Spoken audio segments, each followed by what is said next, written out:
आज Doubtnut app download करें। Doubtnut पर अपने सभी गणित, रसायन विज्ञान, भौतिक विज्ञान और जीव विज्ञान के डाउट्स का करो सफाया। बस प्रश्न की फोटो खींचो, एक ही प्रश्न को क्रॉप करो और तुरंत वीडियो सोल्यूशन पाओ। अभी डाउनलोड करें। हेलो फ्रेंड्स, हमारा क्वेश्चन है प्रकाश के परावर्तन के नियम प्रयुक्त होते हैं। पहला ऑप्शन हमारा नियमित परावर्तन के लिए, सेकंड ऑप्शन अनियमित परावर्तन के लिए, थर्ड है वक्री पृष्ठ के परावर्तन के लिए, ए और सी फोर्थ ऑप्शन है हमारा।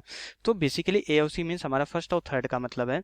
तो हमारा जो प्रकाश का जो परावर्तन होता है, परावर्तन का नियम हमारा जो है, हमें ये पता है परावर्तन का नियम जो है हमारा जो है परावर्तन का जो नियम होता है, परावर्तन का नियम सिर्फ और सिर्फ नियमित परावर्तन के लिए हमारा लागू होता है। किसके लिए लागू होता है?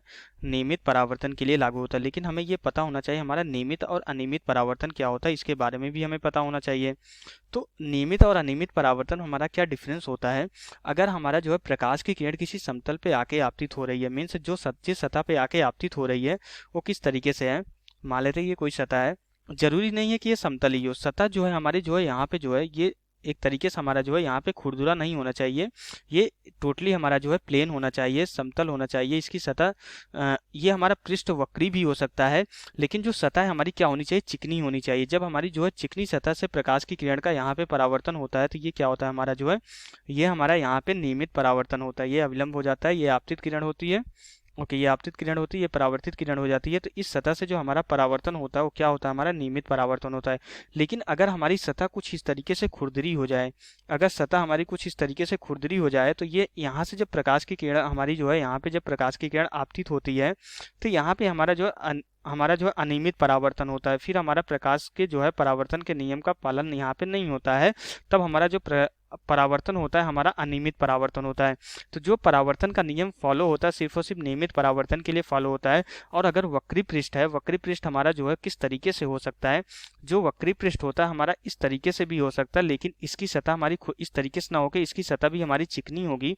तो यहाँ भी जो है प्रकाश के परावर्तन के नियम का हमारा यहाँ भी जो है पालन होता है। यहाँ भी प्रकाश के परावर्तन के नियम का पालन होता है। भले ही हमारा ये वक्री पृष्ठ है लेकिन सतह तो हमारा जो है चिकनी है, तो यहाँ पे हमारा जो है नियमित परावर्तन होगा। यहाँ भी नियमित परावर्तन होगा। तो वक्री पृष्ठ या नियमित परावर्तन के लिए हमारा जो है परावर्तन के नियम का पालन होता है। लेकिन अगर हमारा अनियमित परावर्तन कहाँ से होता है? अगर हमारी सतह इस तरीके से खुरदरी हो, ये चिकनी ना हो एक तरीके से, तब हमारा परावर्तन कैसा होता है? ये हमारा यहाँ पे अनियमित परावर्तन होता है। कैसा होता है? ये हमारा यहाँ पे अनियमित परावर्तन होता है। और अनियमित परावर्तन के लिए हमारा क्या होता है? परावर्तन के नियम का पालन नहीं होता है। और यहाँ से हमारा क्या होता है? ये हमारा जो है नियमित परावर्तन होता है। तो इसलिए हमारा यहाँ पे कौन सा ऑप्शन करेक्ट हो जाएगा? नियमित परावर्तन के लिए और वक्री पृष्ठ पर परावर्तन के लिए, दोनों के लिए हमारा करेक्ट होगा। तो इसलिए हमारे इस क्वेश्चन के लिए फोर्थ ऑप्शन हमारा क्या हो जाएगा? करेक्ट ऑप्शन हो जाएगा। तो यहाँ से हमारा क्वेश्चन कंप्लीट हो जाता है। Okay, thank you. कक्षा 6 से 12वीं से लेकर नीट, IIT, JEE वो एडवांस के लेवल तक 1 करोड़ से ज्यादा छात्रों का भरोसा। आज ही डाउनलोड करें डाउटनेट ऐप या व्हाट्सएप करें अपने सारे डाउट्स 8400 400 400 पर।